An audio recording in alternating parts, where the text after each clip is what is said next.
پیامبر صلی الله علیه و آله در حدیثی میفرمایند روز قیامت بر سر در بهشت 8 در داره، بر سردر هر دری نوشته من بر 3 نفر حرامم. اون 3 نفر کیان؟ یک دائم الخمر، کسی که 24 ساعت داره خمر می نوشه، این بهشت برش حرامه. 2 کسی که به پدر و مادرش بی احترامی میکنه که مرا آدم میلحظه. مادری میرفتم پیشش، مسن 70-80 سالشه، رفتم پهلوش، تا رفتم پهلوش گریه کرد. گفتم چی کار داری مادرم، سفارش کردی؟ گفت که پسرم به من میگه کی سقط میشی، میمیری، خفه میشی، ای پیر زن تا از دست راحت بشم. مادری بوده که زن پسرش به پسرش گفته یا من تو این خونه یا مادرت.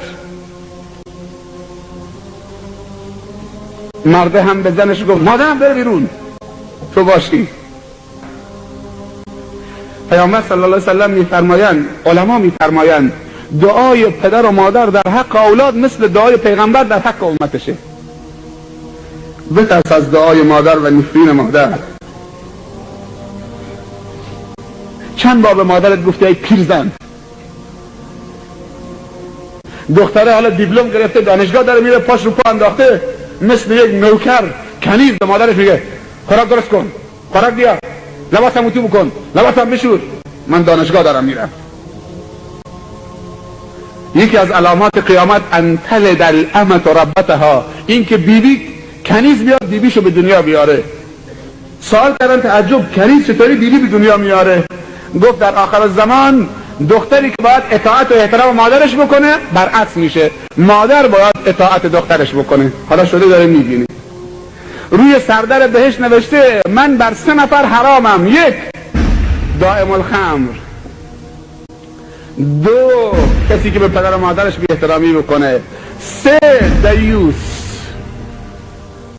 اون 2 تا فهمیدن، صحابه سوال کردن دائم الخمر میشناسیم، حقوق والدین هم میشناسیم، میدونیم چیه. دیوس چه کسیه؟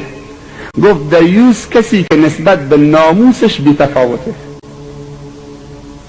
یه روزی در آخر الزمان دیاست و دیوسی و بیغیرتی به مردان امت من سرایت میکنه. اینها بدونن که بوی بهشت نمیشنون و رو سردر بهشت نوشته دیوس بر من حرام، یارد من نمیشی. کسی که راضی بشه زنش آرایش بکنه، 7 قلم سرخ و سفید، 7 رات کلون، لباس نازک، کفشش پاشنه کفشش 1 متر، کرب کرب تو این خیابون، بوی آت کلونش از کجا داره میاد؟ آقام عین خیالش نیست. جرأت هم نمیکنه زنش از جلو چشمش رد میشه، جرأت نمیکنه بگه زن کجا میری؟ ای داد بیداد.